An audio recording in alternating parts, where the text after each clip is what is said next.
Hi everyone, today's number is 20. That's the staggering amount of energy your brain consumes, even though it's only 2% of your entire body weight. So, if you have been sitting on the desk your entire day and you're still feeling fatigued, you're not imagining it, you're just running a mental marathon. With that, let's start this video today. So today we're going to talk about reading a DEXA scan. So I did a DEXA scan 4 or 5 months ago and it was revealing. I didn't understand several aspects of my body. At that point in time, I didn't even really know my body fat percentage. So since I was planning a body transformation journey, I wanted to set up a baseline. And a DEXA scan can be a great tool for that.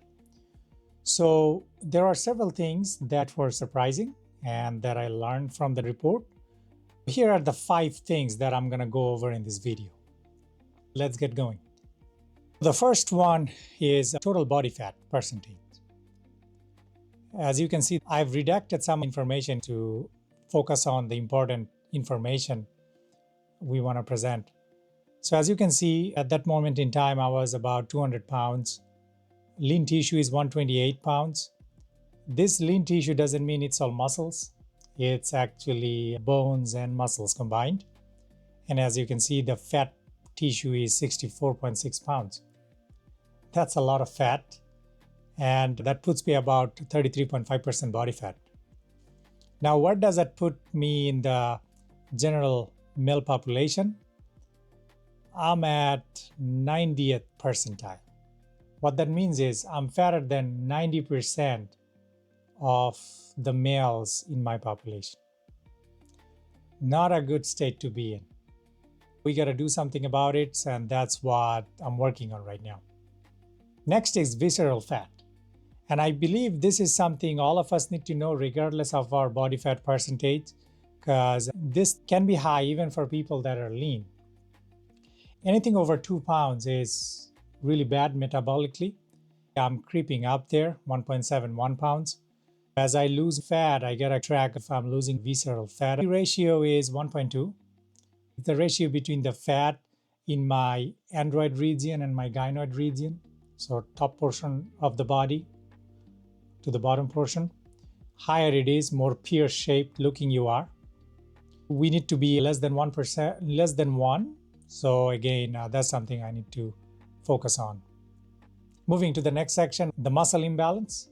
So this was something interesting came out of this report. I found out that one of my leg is actually a couple of pounds heavier than the other leg, which was interesting because I didn't feel any difference. My squats were fine. My workouts were okay. It wasn't like I was feeling weak in one significantly than the other. So having realized that, now I have shifted my lower body workouts. Going forward, I'm gonna ensure that I do single-legged workouts just to balance it out.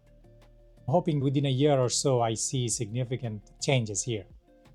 Moving into the next section here, which shows my T-score, which essentially the bone density.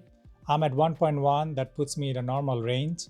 I should be able to lift weights, heavy weights if needed, without having to worry about my bone loss. And I think my workout is actually helping with keeping my bone density here. So I should continue to do that. In terms of the Z-score, it puts me between 70 to 90%. Doing all right there. The next portion of the report goes over the resting metabolic rate.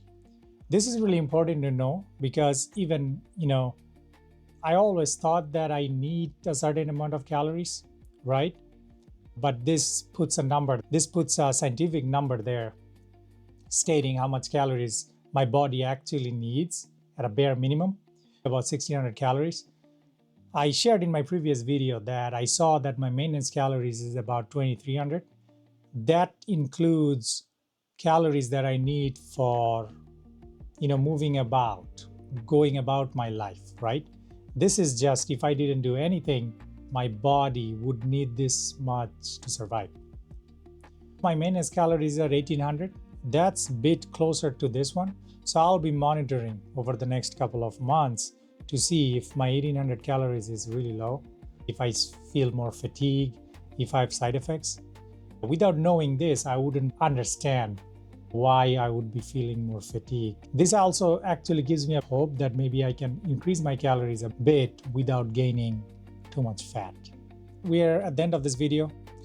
Several things were surprising for me. I learned a lot from this report, and now I can confidently say, like, before we start any kind of transformation journey or fitness journey, it's good to do a DEXA scan to know your baseline. Let me know if you have done your DEXA scan. Did you find anything surprising in the comments below? I'll see you in the next one, and thanks for watching this video.